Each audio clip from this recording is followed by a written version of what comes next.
क्या आप जानते हैं कि अमेरिका में एक शहर 60 साल से जमीन के नीचे जल रहा है? सेंट्रेलिया, पेंसिल्वेनिया में 1922 में कोड़ा जलाने से एक आग शुरू हुई।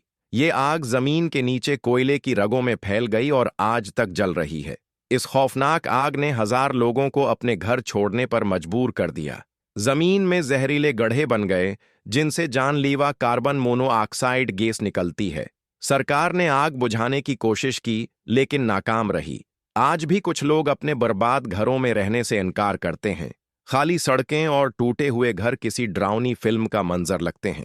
ये शहर मशहूर वीडियो गेम साइलेंट हिल की तख्लीक का बायस बना। सबसे डरावनी बात यह है कि ये आग अगले 250 साल तक जलती रहेगी।